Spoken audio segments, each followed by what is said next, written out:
Yo, Hello! how you doing? Honest answer, Yeah, I'm coming out of a shit state, nice.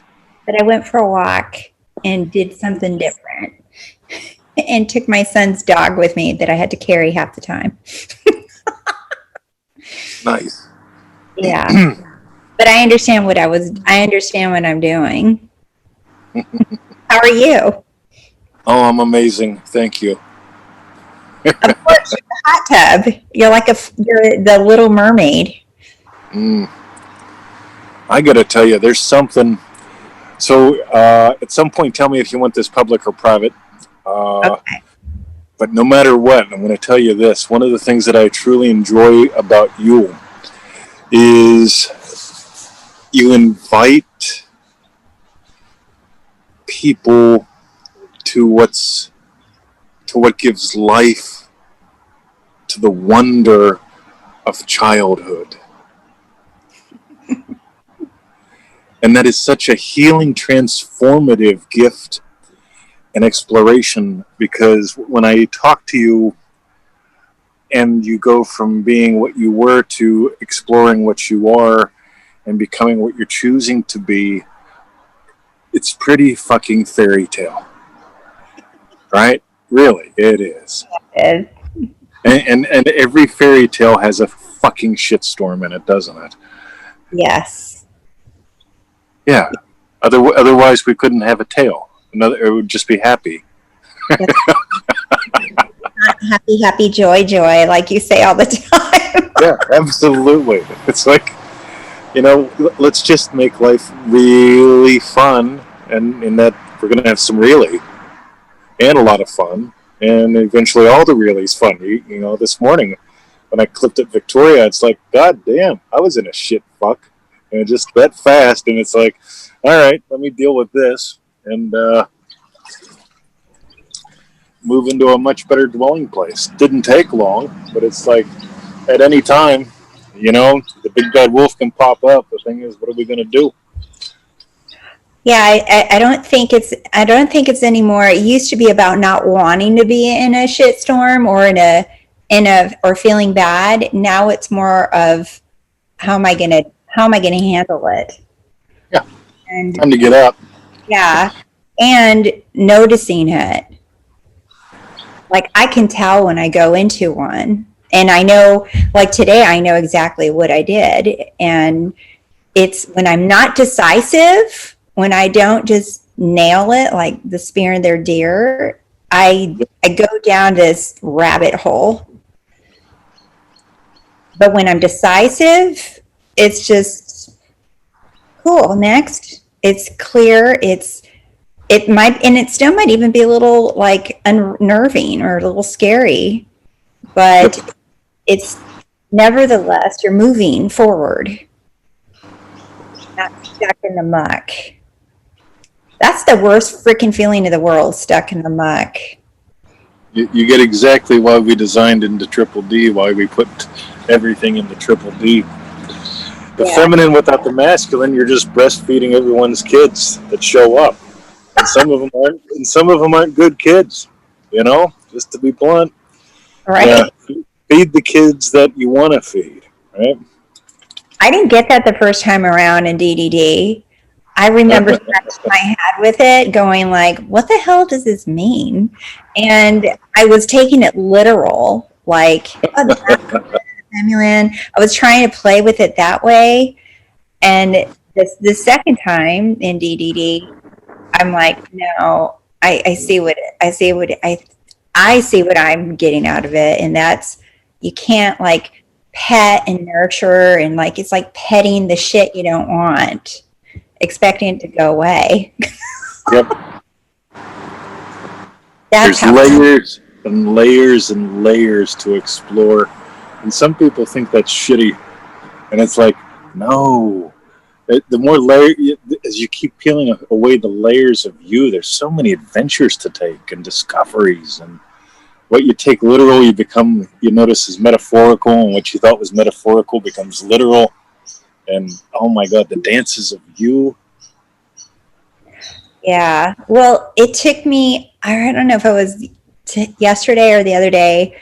I was I was just like, damn, I just freaking love how you set up DDD because it takes you are literally the only one that I can think of that is taking a person on the journey to self-discovery by playing, but by making them come home to today, like making it about right now. And I think that there's so many teachers out there saying this and saying, oh, just, manifest your thing and then keep going and just keep living your life. Like that part is so unimportant. They say it so nonchalantly. They're just like, keep going, just let it go or detach or just go, keep living your life. And you are focusing like primarily on living your life. You're doing the complete opposite of what I hear and see, what I've learned from other teachers are doing. You're focusing everything on living your life because the more that you make your life rich and through experience, right, the easier that manifesting becomes. So we'll share something that could be literal or metaphorical. This is lovely.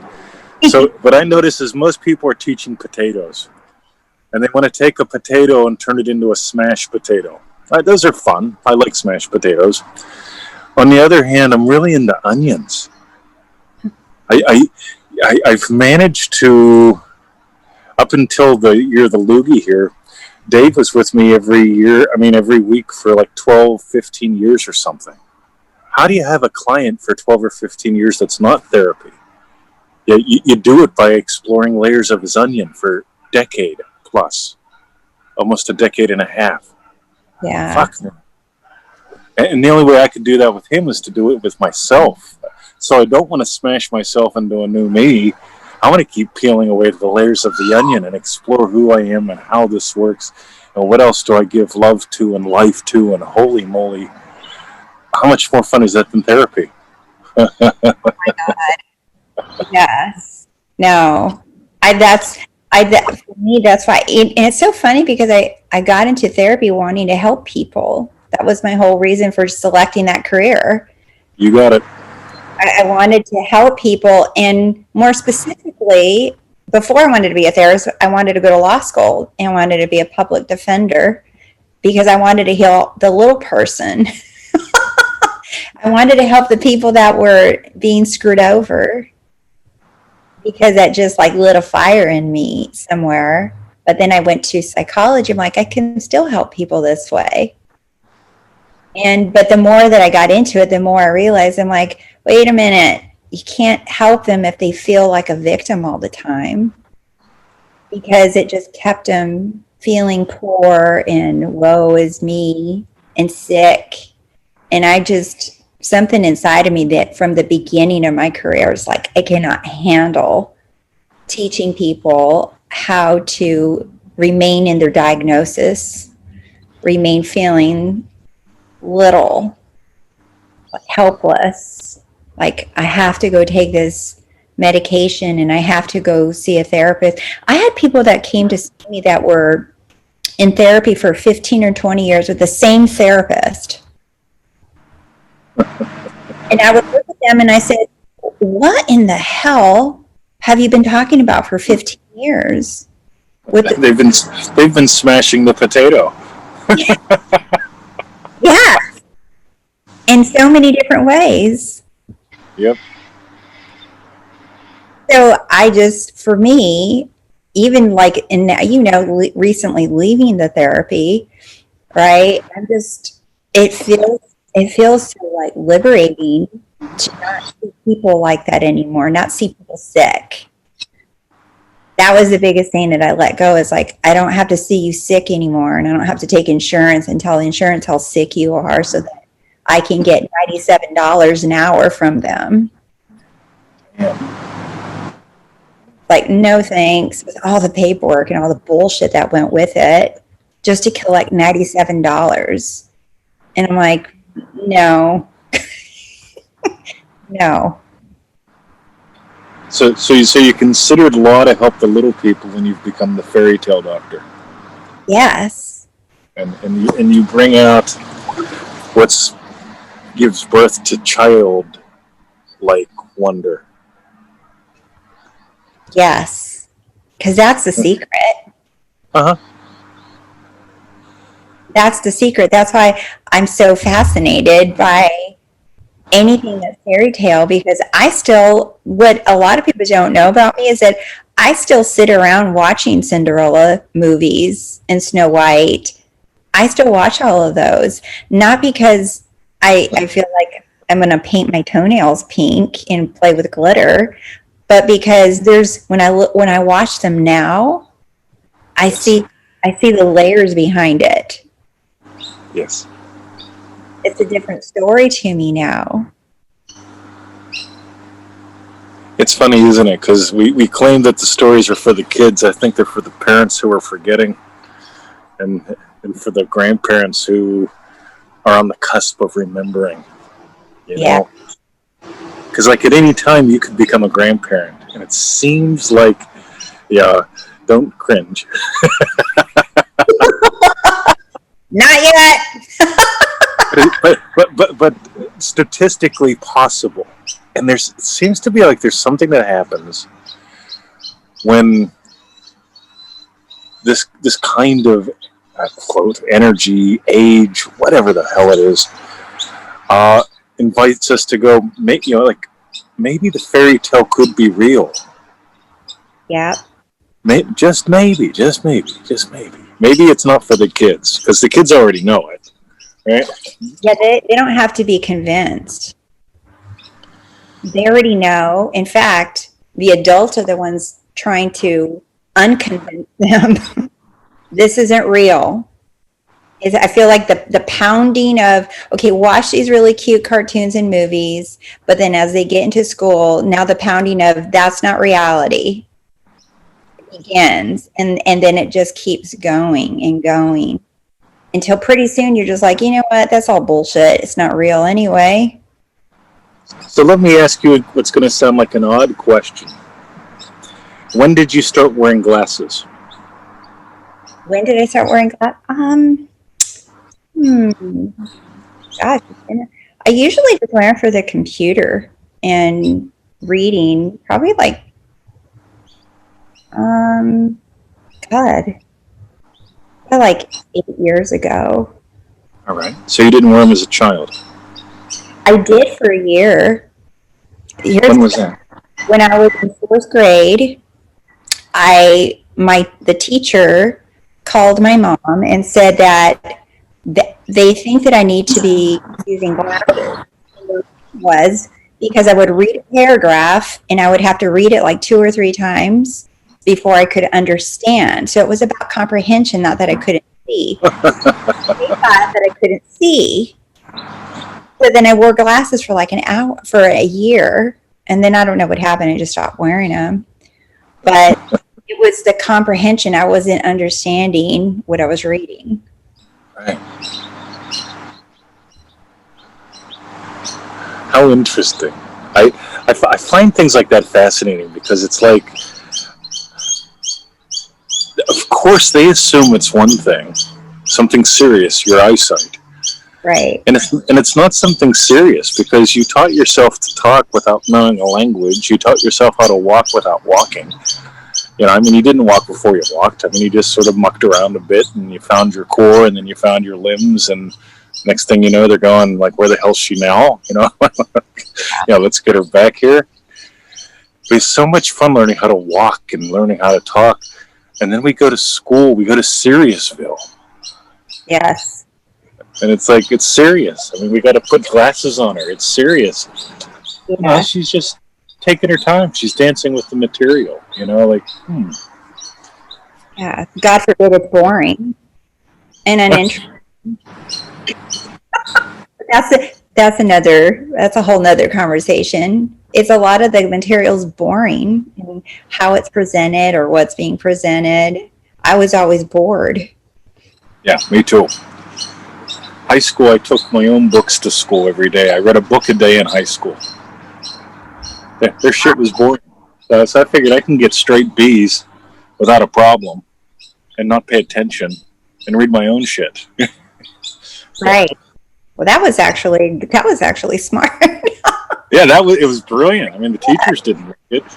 Yeah, some of them caught on, so they'd come around and say, "What are you reading today?" Like today we're studying behavioral economics. Yesterday was psychology. It's just all good shit. But Uh-huh. so is this why you can't stand to be boring? I can't stand to be boring. Yeah, I don't get you're good at boring. I'm not. And here's a good one. So I was out on a walk and I was just thinking, I don't last very long in a location because I get bored. And I can't even tell you how many times I've moved. And I've moved since I was 8, since I left my mom and my mom's house, since I was 18, I have been on the move. And I did it on purpose. I was a flight attendant for 5 years and I moved a lot because we could. And ever since then, even after I got married, I wanted to move. And then I asked myself on the walk this time because I'm like I want to move to Chicago, and I'm like, okay, I want this for myself. And then I asked myself on this walk, and I said, okay, you have the tendency to move like every few years. The only place that I've lasted the longest was in Chicago, and I said when I leave it, I always regret it.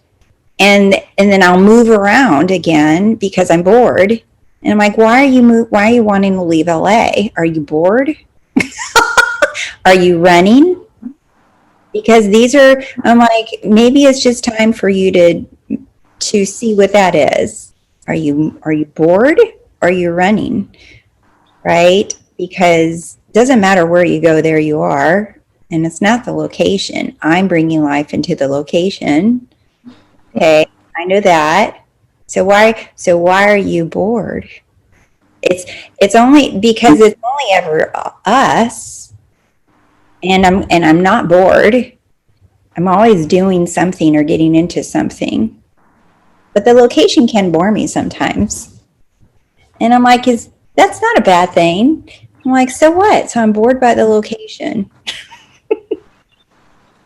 So I guess that was a little conversation I was having with myself on my walk today. It's what's motivating me to move, but I don't want to over question it either. Of a So stock.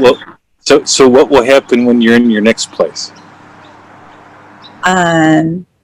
So my next place is going to be different because it'll be the first time that, and well, not the first time, but it'll be the first time in a long time that I'm living with my son. And it feels more, it feels independent and in a different way. There's no more of taking care of someone else. Right.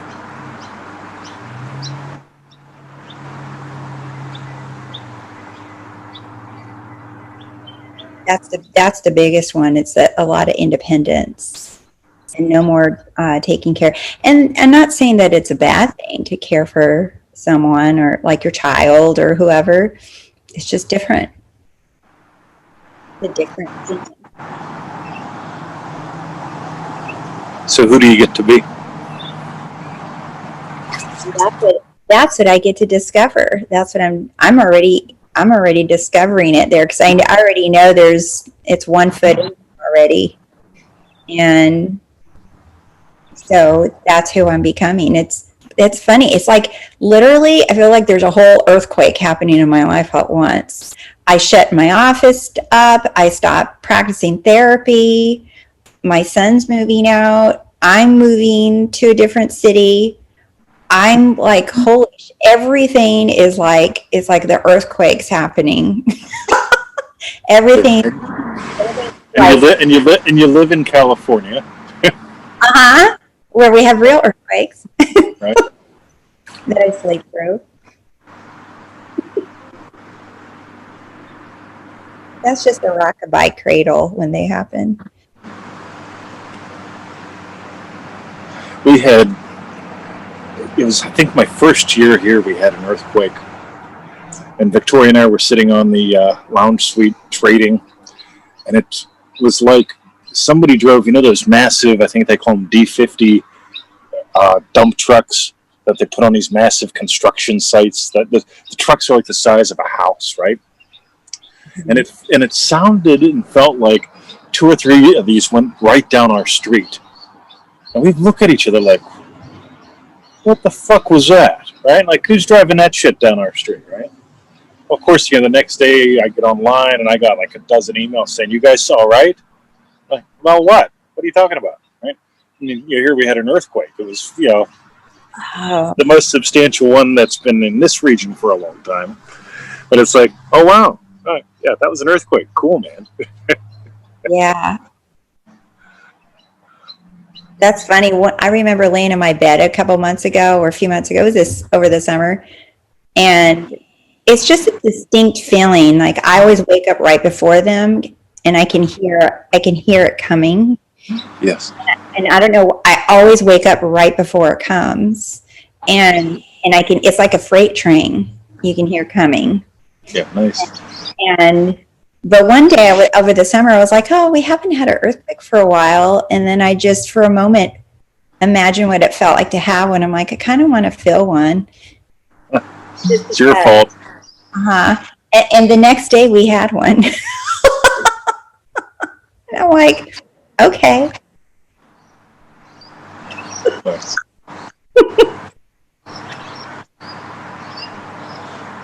Like, we can do anything. Literally. Yeah. But it's that surrender, right? It's that surrender. It's surrender to anything, which is where the childlike fairy tale,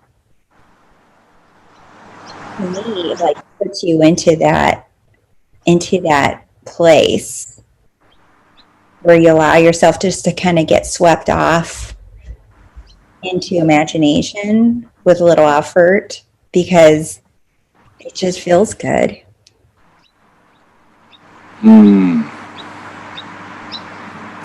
I so find and I so love surrender, discovery, exploring, flirting, kind of moments. So I had PTSD back in the old days. Yeah. Back before it was sexy. Now we've got, I think, a couple, yes, PTSD subderivations or whatever they're called. I have no idea. But it's like I had PTSD when it wasn't sexy yet. Yeah. And I'll never forget, like, I'd go to the therapy and I'd sit there and we'll talk shit. And they kept trying to explain to me that I'd have to settle, that it is manageable. So, oh, yeah, that's a word that I love, managing, right? So we can manage it, with, therapy, drugs, not a fan of drugs, so all that dumb shit. And it came to the point where it was, right, it's time for me to play again, and you guys don't want to play. and I really, it's interesting, my talks with you and knowing you through the program. It's fun watching you quit therapy on the other side. It's one thing as the client to go, right, I remember just telling them, watch me, right, I'm done with this shit, like, I'll see you around, buckwheat, love you. But it's another thing to come at it from the other side. It's like, wow, like, I'm sure, quote unquote, when I quit, there was concern, right? Like when the guru falls from grace, there's concern. It's like, oh my God, like they've become spirit or worldly again. Maybe, maybe becoming worldly again is part of the path. Realizing that spirituality is not a war against physicality. And what if the whole thing about healing really was about wholeness? The little guy, way beyond the inner child. Yes. I think it's interesting. I think the whole PTSD thing too, because it is like you're so right when it was in style, because now it's just overused. It's like saying, like, what's also overused all the time is bipolar and bipolar, schizophrenic. People use these words just to describe everyday occurrences. Yep. And so is PTSD. It's like everything, everyone wants to be labeled with PTSD so that they can get something from the system. And that's what it's been watered down. And I've seen some real people that have had some real traumatic experience. I'm like, no, they can have the diagnosis, not you. There we go. We can only give out so many of these cards a year. Right? Let's give them to the right people. It's funny is because I also do like psychological evaluations for people that for various reasons. Like I used to do them in ERs, so to decide, do I need to lock you up for a few days, Right. Totally. Yep. or if they're asking for immigration status, petitioning, that kind of thing. And the ones that I've done recently, what I've noticed, because I've changed. Yes. I've actually had attorneys write to me and say, and I'm going to water it down. I'm not going to give all the exactly what they say, but basically, you're not being mean enough and you're not making them out to be evil and horrific enough. You're finding too many good things about them. Oh my God. So I've read over some of the most recent evaluations and I'm like, holy shit, I spent more time. How wonderful they are. And do you realize that you're doing, and I'm like, it took a lot of effort for me to paint this ugly, gruesome picture about their life, where that used to be really easy for me to do. And now it takes a great deal of effort where I have to go back to the books and look at it clinically from my education and not it was just like, whoa, this is a lot of effort to go look at it from the other perspective. It doesn't come natural. Oh, I did a podcast this morning and I talked about walking, ambulation, for when I worked in the nursing home. And I brought up that it actually takes more work to walk in properly. If you're doing the shuffle, if you're doing the hobble, it takes more work to shuffle and hobble than to strut. We're designed to strut. Oh. But it takes so much more work to shuffle. And I know that happens when sometimes there's an injury and a shuffle is a temporary gait. But it's so much more work to have a shuffle or a yuck versus just to strut. Because when you strut, the fascial system brings the bounce in, and it's so cool to listen to you go. It's so much more hard work to versus right. Yeah. Yeah. It is. It takes a lot of effort for me now to see the shit in someone. I can't, it's like I can't see it. And I have attorneys saying you need to see them as horrific and what's happening to them. It's horrible. Paint the freaking ugly picture. And I'm like, all right, I got to shift hats here and open my old books and give them what they need clinically by the books so they can do whatever the hell they want with it. But it honestly doesn't feel good anymore. That's what I missed. It just... That's gonna die. I remember, God, I used to do a lot of body work and energy work on people, and I'm really good. I'm really good at getting into tissue and moving shit around. And it just got to the point where, even though I'm really fucking good at it, it just was not right. I'd rather, every client that came in that I'd work with, I'd imagine them getting the results that they wanted, and they would. But of course, I'd wrench on them. But it was like the wrenching just became like, fuck, man, I don't have time for this anymore. Yeah. and giving that up. I mean, I made a damn good income. I had like 6, 7 people a day some days coming in, and yeah, for wrenching work, yeah, that's a lot, you know. But Yeah. couldn't, you know, as I chose to just honor some other things more and stop struggling with what the struggle was, you know. Right. Yeah. And that's what I realized because I stopped the therapy and then I have these little evaluations that were, just stragglers along. Right. And I thought, okay, I'm done with them now. And I just finished my last one. And I'm like, do I want to do any more if they come in the door? Because they paid me really good for those. And I'm like, damn. I'm like literally shutting the door to everything, every source of income that I've ever had that I went Sweet. that I got trained for.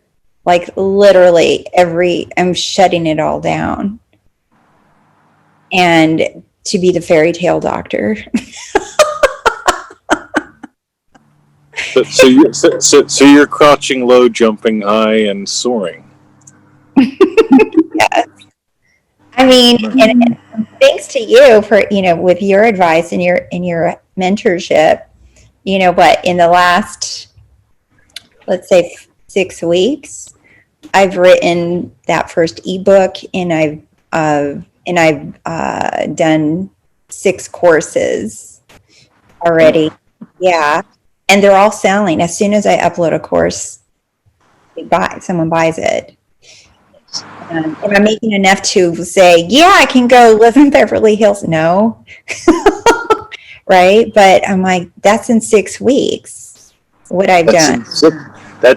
Yeah, perfectly put. Yeah, Yeah. nice. That's in 6 weeks without marketing heavily or other than my email that I put out. But I'm like, I look back and sometimes I can be a little too hard on myself. And I'm like, you need to do more. You need to not watch TV or do anything else. You are not allowed to leave this house until you produce more. And I'm like, well, that's not fun. Yeah, you definitely need nurturing. It's that whole spear in the deer and breastfeeding thing. You've got to be able to put the spear in the deer when it's spear in the deer time. Yeah. But then there's the time where, so let me quiz you. Ready? When you watch TV, can you see notifications on Facebook or anything? Can I see notifications on Facebook? Yeah. Oh, it's like my phone nearby, you mean? Yeah. Oh, yeah. It is. No. But I hardly ever watch TV too, so it's not like a fair question. I think it's not a fair question. Nice. I watch TV like twice a week, maybe. So I'm trying to think about the 2 times that I do. So yes, I do though, those 2 times. Cool. I find having absolute downtime a must. Yeah. And it's really nice because so if I'm in the portable disposable hot tub watching Battlestar Galactica, I turn all the wireless thing off here because I can be right in the middle of a scene and then something pops up, and even if my mind just goes for a second to it, it's just gone back to work. That's and true. It's that 1 second versus, so it's like breastfeeding and take the baby off, breastfeeding, take the baby off. After a while, the baby decides to clamp on. That's not going to be fun.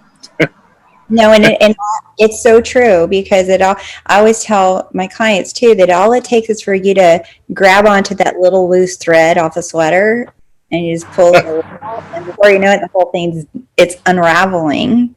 Yep. And that's how I look. If you grab onto one little thought like that, that's all it takes. So what you're saying right there is like all it takes is one little bing notification. And you're gone. Yeah, you leave your little rest time just for a moment. Right. Even if you don't check it, bang, I'll have to remember to check that. Right. There's 2 interruptions. Right. And then you start to forget. Oh, yeah, I got to remember later to check. There's 3. Yeah. Yep. Yes. And working from home full time now where before I would go to the office and I was forced to put the phone down for that hour that I was with a client, right? And I could check in between sessions kind of thing. But now it's like, no rules. So I have to remind myself to, no, this time is not time for phony time. A little bit of sacred time. Yeah. Nice.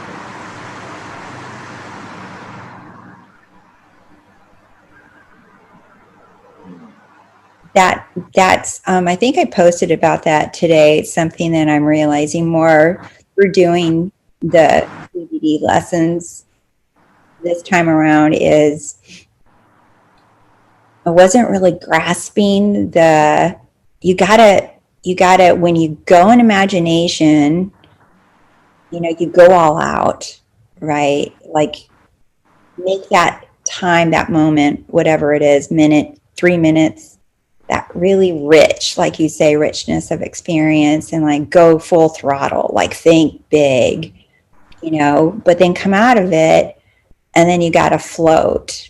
It's that even flow, that yin and yang, that I think that is where I am seeing that I'm having to give more to. It's like they both matter so much. Nice. With no notifications mixed in. Right. Either. That's right. That's right. But what I found that I was doing before, I was trying to just go full throttle all the time. Like, oh, I found a toy. It's called manifesting. I can do whatever I want, and I can have whatever I want. So it was full throttle doing that all day, all night. And there was no floating. There was no enjoying it. Because that when you're enjoying it, when you're float, that's in my experience when you experience. Yep. Nice. Well put. You just don't keep shooting deer. Yeah. You put the spear in the deer, then you take them home. And then you talk shit while the women all cook it. Yeah. And that is something that I know that I was challenged with because I'm just so used to go, go, go, go, do more, do more, do more. And that floating is just like, well, this doesn't feel very productive.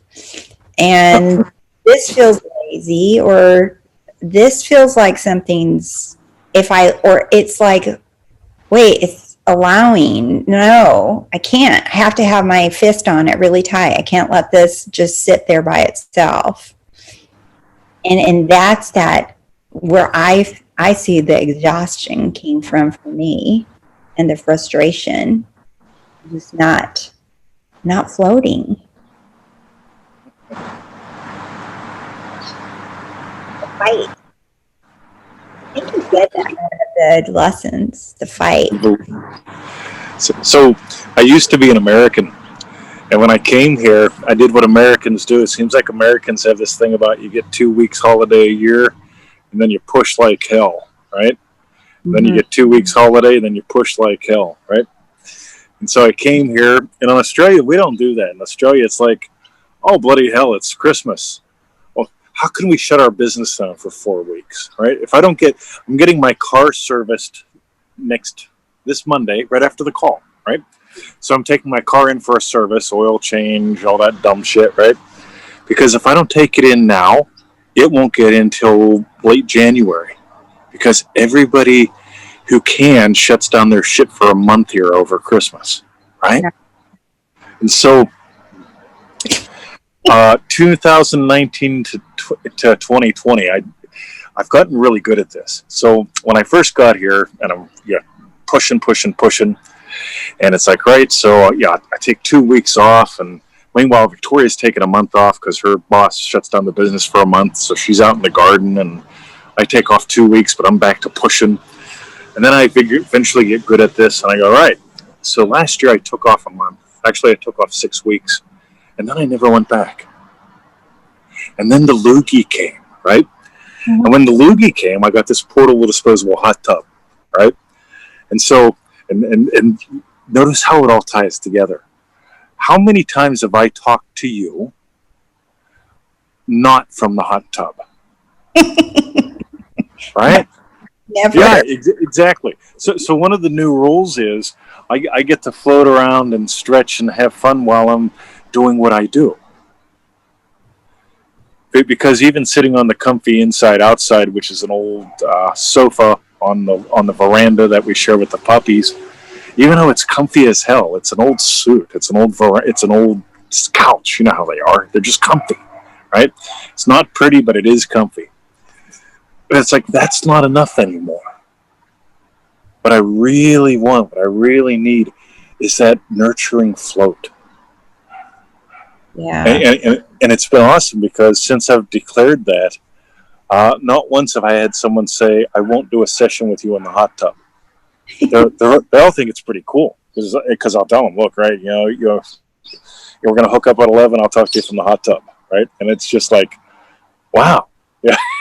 Because it's so, I can't give sitting in an office chair anymore. Right. I can, but I really don't fucking want to. It doesn't give enough to me. If it ain't giving enough to me, it ain't going to give enough to you. If it ain't giving enough to you, what's the point? Right. But and it sound and I love how you're exploring this as well because it's like Dr. Rose, the fairy tale doctor, who's teaching women how to be sexy and all these other cool things. That's satisfying to you, from what I can tell. Yeah. That gives to you. Yeah. It's easy. It's easy. It's fun. It's delightful. It's why the hell did a guy buy this course? It's all these fun things. Wow. Oh yeah, I have guys that ask me, "Can I take this course even though it looks like it's for women?" Why not? And I tell them that yes, you can. You absolutely can because there's nothing in there. I mean, with a couple of little, just flip it around to the masculine, right? But yes, you can because men want to feel sexy too. Men want, and that's the cool thing is that I had to learn that not just women want the fairy tale, men want it. Men Yep. want men want the little white picket fence. They want to feel like they're the masculine in the house that gave something beautiful to their bride, to their princess. They want to feel wanted. They want to feel secure. When I flip that around with women, it floors them. It shuts them up fast. I said, "Do you understand that what you want to feel secure, you want to feel loved, you want to feel wanted, you want your guy to only have eyes for you?" I said, "What if I told you that he wants the same damn thing?" Yep. That just ends the conversation. I get so much silence from that. And then all of a sudden the softness appears and they see men differently. Yeah. Nice. Yeah. Because I had to learn that myself. It's not about just give me, give me, give me, give me. Right? It's, oh, what if this person wants the same thing that you do? It's lovely watching. You can take where there's enmity and invite not just partnership but a tango. Because like even though in the tango traditionally the guy leads, you know, the woman co-leads. Mm-hmm. And if they don't have this pressure between them, if you watch a good tango, I mean, there's a pressure between them, and it almost looks not violent, but it almost does, and it's glorious to watch this come forth. because it really does allow him to be the prince and her to be the princess, him to be the king, her to be the queen, but not in a hierarchical kind of way, but as in, Oh, this yeah. is our kingdom. This is our Yeah. fairy tale. Ours. It's ours. Yeah, it's our story. It's our fairy tale, not just mine, which is where a lot of people, I know I was one of them, they get disappointed because they make it all about, well, it's all about me. It's like, yeah, okay, in one sense, right? When you got to change how you see yourself and how you see others. Yes, that's true. But when you bring another person in for a relationship, right, you have to learn how to dance with them. And they're wanting the same thing too. And it's almost like there's this blind spot with a lot of people that don't see that. They don't look at their partner that way. I see this as a massive opportunity for you.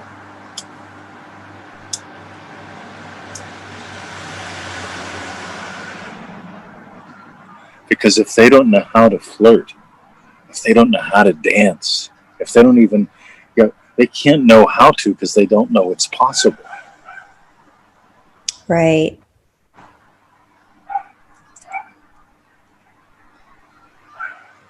Yeah. Hmm.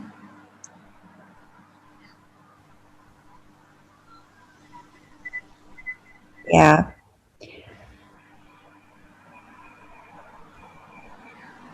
And it's such a slight shift.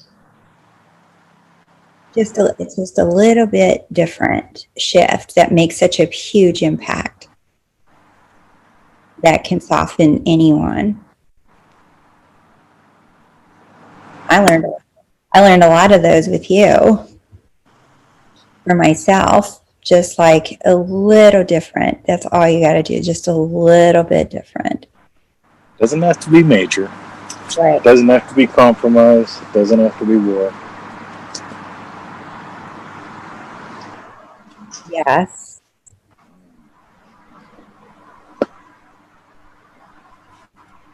The floating thing, I think it's the most difficult. I love that word that you use all the time because it's uh, so much easier just to surrender to. But the word that I feel it replaces for me, instead of saying surrender to your desires, just float, right? Chill out. I love it. I love visceral language. Yeah. Any, anything that invites you to actual.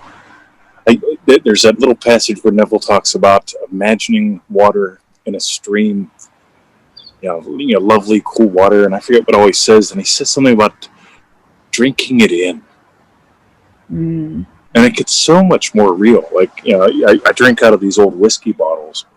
Yeah, I just don't like metal anymore, and so I save like my 2, 3 favorite whiskey bottles, and I fill them up, and I bring them out to the portable disposable hot tub, and I drink water out of them, and it's so refreshing. And it's like anytime we can invite our clients, our people, to not a head experience, because surrender often is a head thing. You know, it might be a heart thing, but you drink water down to your belly. Yeah, you float from your back. It's just like when I love the whole thing. The universe has got your back, Rose. Yeah, that's a pep talk. Ain't that nice? Versus, Right. hey Rose, float. Oh, all right. See ya. Have a nice float. It's Yeah. gorgeous. One of Neville's talks, he talks about that, where he learned how to surrender to a state with Blake. Yep. And how he falls back, how he learned how to fall back into it, but first understanding what's catching you before you fall back. Nice. And when I was in DD, I remembered that, and I thought, okay, the water, or it can be falling off of a cliff in my imagination backwards, knowing what's catching me, that air, right? Is that surrender to, I think he uses secure, to fall into a state of feeling secure. And that one feels really nice. Hmm.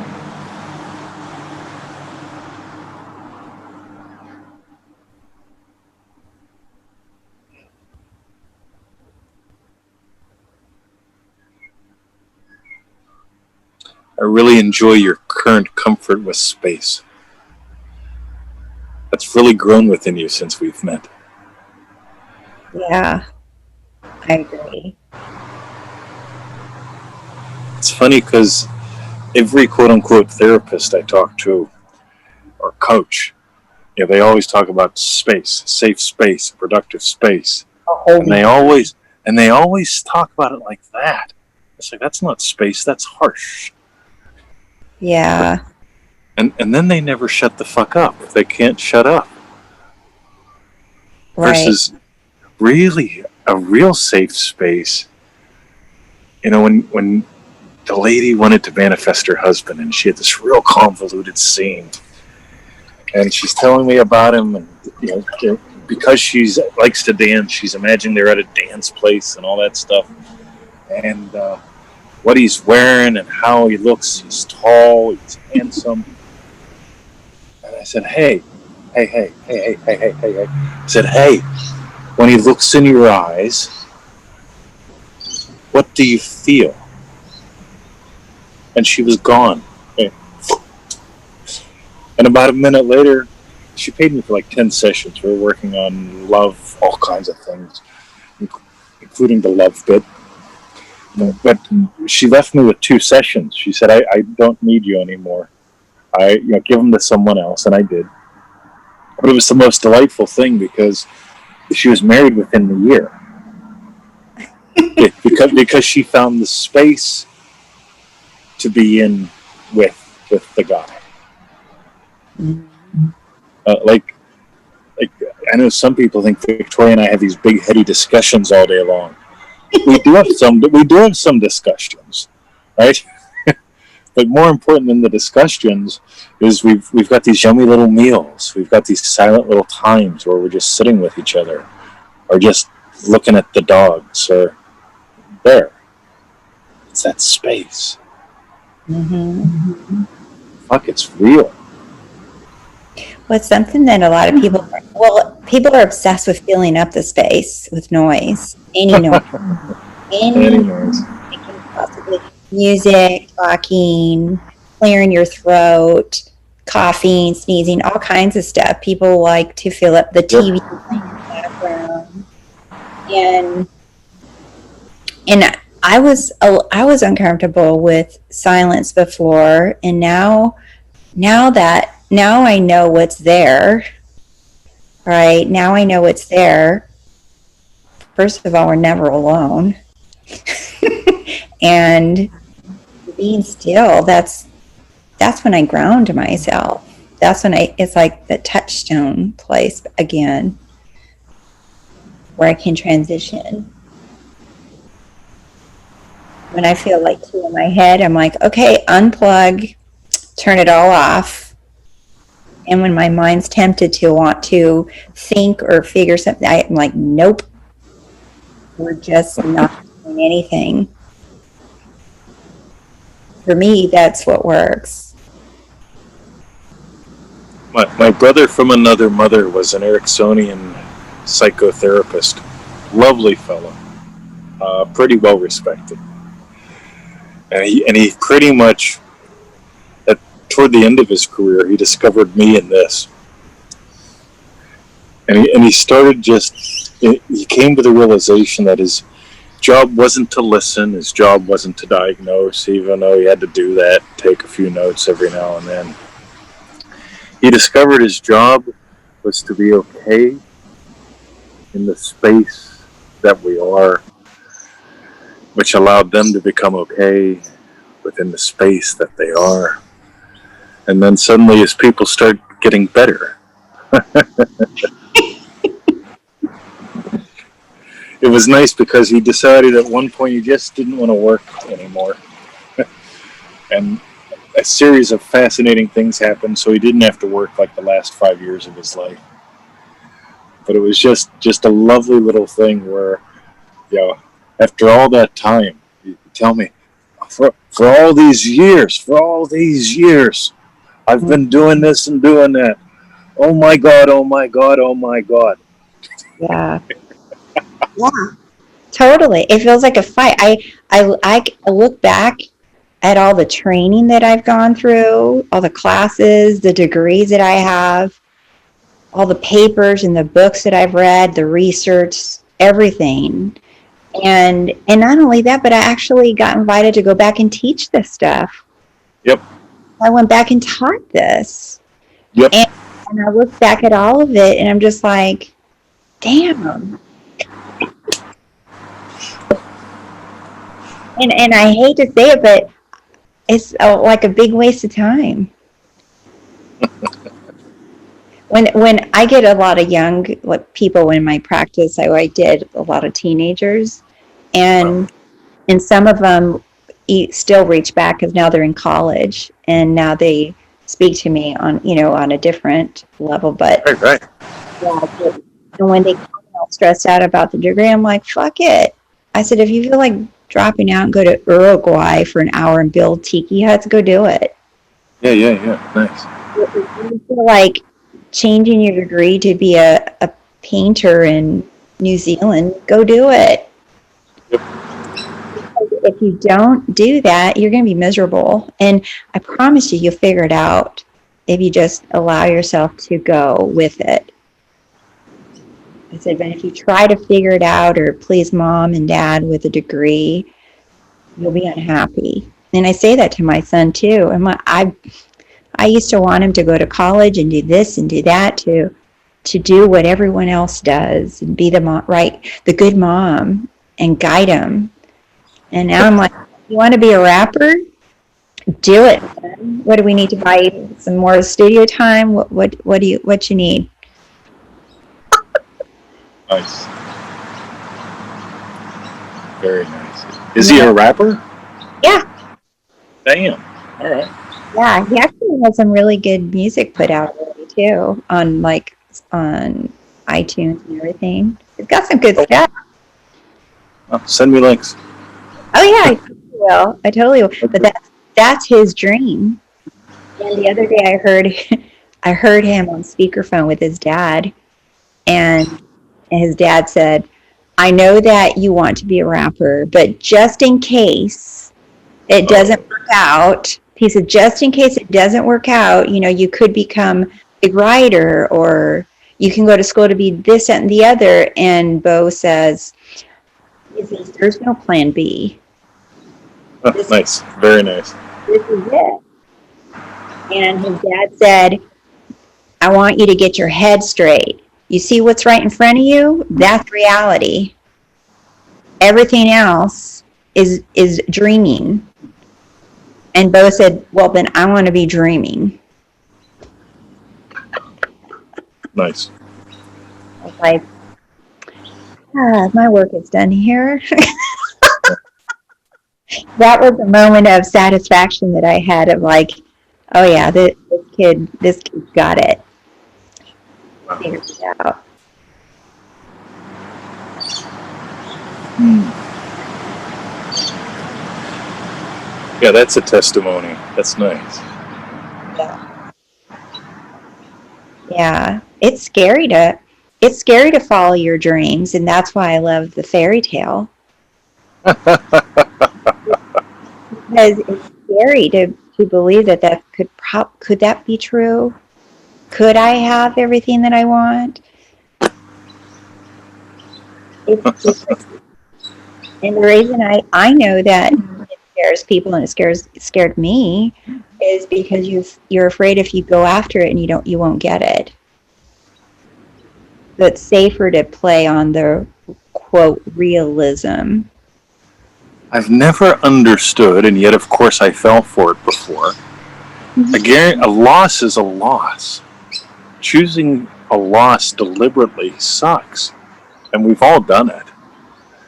Choosing, quote unquote, a chance at a win which basically, as far as I'm concerned, is the chances it might be today, the chances it might be this evening, the chances it might be tonight, the chances it might be all three, the chances it might be tomorrow. Oh my God. And then you just keep putting more buns in the oven. Which ones are popping out today? Holy crap. Yeah. But without taking that quote unquote seeming chance, what's the point? Yeah. Yeah, guaranteed drudgery. Oh, sign me up. Right.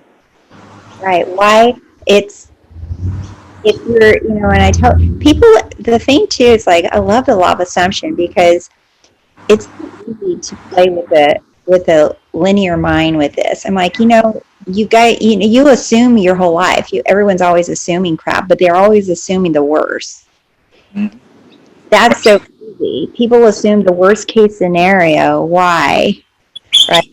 So if you can do that, can't you assume the best case scenario? You want to know what's quote unquote worse than worse? The same. Oh, If different is better than better, what's worse is the same. I'm going to assume the same today. I'm going to assume the same today. Hey Rose, I'm going to assume the same today. yeah. I'm going to assume the same forever. Fuck it. I'll just assume the same forever and ever. That's the anti fairy tale. That's me now. Know that it's going to be the same. I'm done. Throw the towel in. I'm good. I don't want the same. The same is boring. This probably brings us back to where we opened up. How delightfully the move. Yes. Nice. Exactly. The same is boring. And and if you listen to what other people say, because people my whole life, my mom used to call me the circus. Here comes the circus. Oh, the circus is leaving town now. Oh, the circus is back in town. Nice. I'd move around. And he wanted me to stay put so badly. I don't know why. Nice. I still don't know why, but and I'm like, why would I not give myself what sparks me up? Until I can't. Until I physically can't. And then I'm like, oh, okay, well then now I can now I can't, but maybe I just keep going until what? Until I'm not having fun and I move again.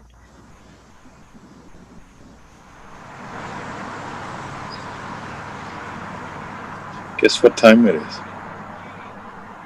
It's yum time. It's yum time. It's time for a different yum. It's time. Our time Thank always you goes for- by fast. Cool. Thank you for a delightful dance today. Yes, always. Thank you. Glad I got to enjoy this with you. Thanks so much. I'll send it to you later too. Okay. Sounds good. Cool. See you, Rose. Say hi, Victoria. I will. I gotta find her. She's out here somewhere. All right. Bye, Tiki. See you, Rose.